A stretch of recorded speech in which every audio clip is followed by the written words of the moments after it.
इतिहास, आप जानते हैं, सिर्फ तारीखों और लड़ाइयों की कहानी नहीं होती। ये कभी-कभी एक जिद की, एक कसम की और पीढ़ियों तक चलने वाले एक लंबे संघर्ष की दास्तां भी होती है। तो आज बात करते हैं मेवाड़ के सिसोदियाओं की और ये समझने की कोशिश करते हैं कि कैसे एक दादा और एक पोते ने अपने समय की सबसे बड़ी ताकतों के आगे सिर झुकाने से साफ इनकार कर दिया था। सोचिए जरा, एक ही साम्राज्य, एक ही प्रतिज्ञा और लगभग एक सदी तक चलने वाला संघर्ष।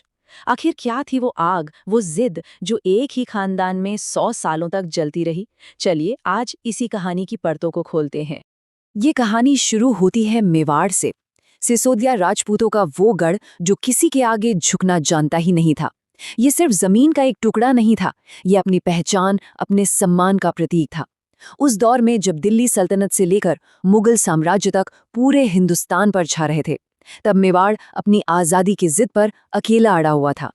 और इस जिद को फौलादी इरादों में ढालने वाले पहले शख्स थे महाराणा संग्राम सिंह, जिन्हें हम सब राणा सांगा के नाम से जानते हैं।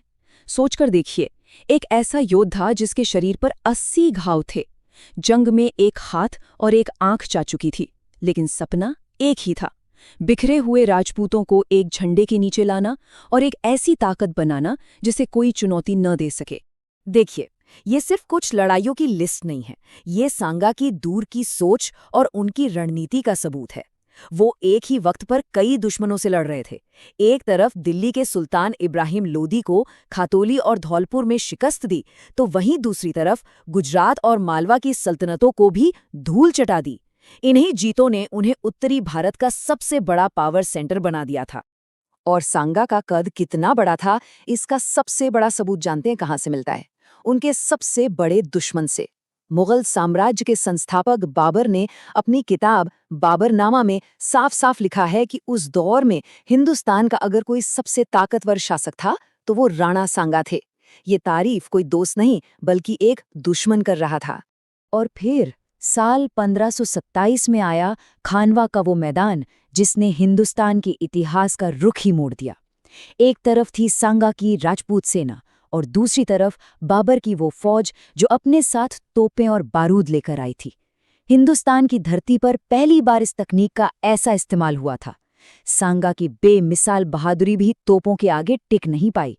इस एक हार ने मुगलों के लिए दिल्ली के दरवाजे खोल दिए और मेवाड़ के संघर्ष की मशाल अगली पीढ़ी को सौंप दी।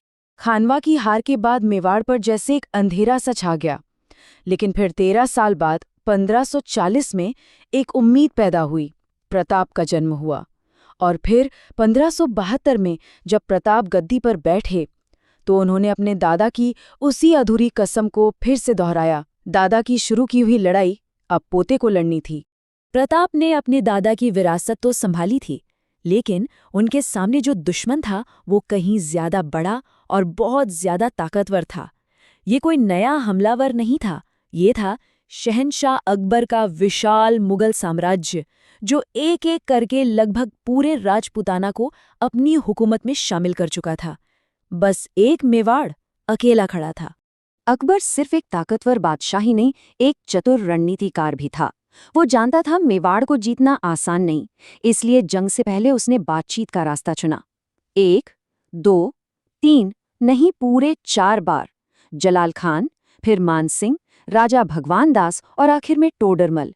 एक के बाद एक 4 दूत भेजे गए, लेकिन हर बार जवाब एक ही मिला, नहीं। प्रताप ने मुगल बादशाहत को कबूल करने से साफ इनकार कर दिया। तो जब बातचीत से बात नहीं बनी तो फिर तलवारें खिंच गईं। और जिस तरह राणा सांगा का नाम खानवा के युद्ध से जुड़ा है, ठीक उसी तरह महाराणा प्रताप की कहानी 2 बड़ी लड़ाइयों के इर्द गिर्द घूमती है। एक उनके जबरदस्त साहस की मिसाल और दूसरी उनकी शानदार वापसी की कहानी। 1576 में हुई हल्दी घाटी की लड़ाई, ये वो जंग थी जहां प्रताप ने मुगलों की विशाल सेना के सामने जो हिम्मत दिखाई वो एक मिसाल बन गई। हाँ, उन्हें पीछे हटना पड़ा, लेकिन उन्होंने ये संदेश साफ साफ दे दिया कि मेवाड़ झुकेगा नहीं। पर कहानी का असली मोड़ आया 6 साल बाद, 1582 में दिवेर के युद्ध में। इसे मेवाड़ का मैराथन भी कहा जाता है और ये प्रताप का एक जबरदस्त कमबैक था, एक ऐसी जीत जिसने मुगलों की कमर तोड़कर रख दी। तो दिवेर में ऐसा हुआ क्या? दरअसल इसका राज था प्रताप के लड़ने का तरीका, जिसे हम कहते हैं छापामार युद्ध या गोरिल्ला वॉरफेयर। अरावली की पहाड़ियां उनका घर भी थीं और उनका सबसे बड़ा हथियार भी। उनकी छोटी छोटी टुकड़ियां अचानक कहीं से निकलती, मुगलों पर बिजली की तरह हमला करती और फिर से उन्हीं पहाड़ों में गायब हो जाती। मुगल सेना को कभी चैन से बैठने ही नहीं दिया। अच्छा, प्रताप के संघर्ष की बात हो और घास की रोटियों का जिक्र न आए, ऐसा तो हो ही नहीं सकता। ये कहानी उनके त्याग और उनकी अटूट जिद का एक बहुत बड़ा प्रतीक है। हालांकि ये भी सच है कि कई इतिहासकार इसे एक लोक कथा ही मानते हैं। उनका तर्क है कि प्रताप ने अपने संसाधनों का मैनेजमेंट इतने अच्छे से किया था कि ऐसी नौबत नहीं आई। लेकिन ये कहानी सच हो या न हो, यह हमें ये जरूर दिखाती है कि वो अपनी आज़ादी के लिए किस हद तक जाने को तैयार थे। तो आखिर इस सालों के संघर्ष का नतीजा क्या निकला? क्या प्रताप की वो मेहनत, वो छापामार रणनीति काम आई? जी हाँ, बिल्कुल आई। धीरे धीरे लेकिन पक्के तौर पर मेवाड़ की किस्मत अब बदलनी शुरू हो चुकी थी। बस एक नंबर याद रखिए, 36। ये उन मुगल चौकियों और किलों की संख्या थी जिन्हें प्रताप ने दिवेर की जीत के बाद एक एक करके आजाद करा लिया था। और इसमें उदयपुर भी शामिल था। मतलब चित्तौड़ और मांडलगढ़ को छोड़ दें तो लगभग पूरा मेवाड़ फिर से आजाद हो चुका था। और शायद यही इस पूरी कहानी का सबसे जरूरी हिस्सा है। 1597 में जब महाराणा प्रताप ने अपनी आखिरी सांस ली, तो वो किसी जंग के मैदान में घायल होकर नहीं मरे। नहीं, वो अपनी नई राजधानी चावंड में एक आजाद मेवाड़ के शासक के तौर पर दुनिया से गए। उन्होंने अपनी कसम पूरी कर दी थी।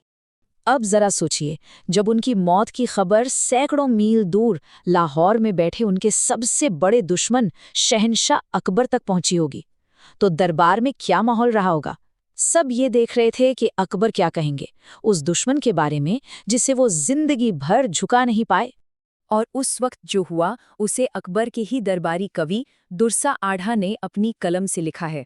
उन्होंने लिखा, हे राणा प्रताप, तेरी मृत्यु पर बादशाह ने दांतों तले उंगली दबाई और उसकी आंखों से आंसू छलक पड़े, क्योंकि तूने अपनी पगड़ी कभी किसी के सामने नहीं झुकाई। असल में तू हर तरह से जीत गया और बादशाह हार गया। अपने सबसे बड़े दुश्मन से मिला ये सम्मान, शायद यही प्रताप की सबसे बड़ी जीत थी। तो राणा सांगा से शुरू हुई यह कहानी महाराणा प्रताप पर आकर हमें एक बहुत बड़े सवाल के साथ छोड़ जाती है कि आखिर इतिहास में बहादुरी का असली मतलब क्या है। क्या सिर्फ किसी लड़ाई को जीत लेना, या फिर किसी भी कीमत पर किसी भी हाल में अपने उसूलों से, अपनी आज़ादी से समझौता करने और झुकने से इनकार कर देना? मेवाड़ की ये गाथा हमें इसी सवाल पर सोचने को मजबूर करती है।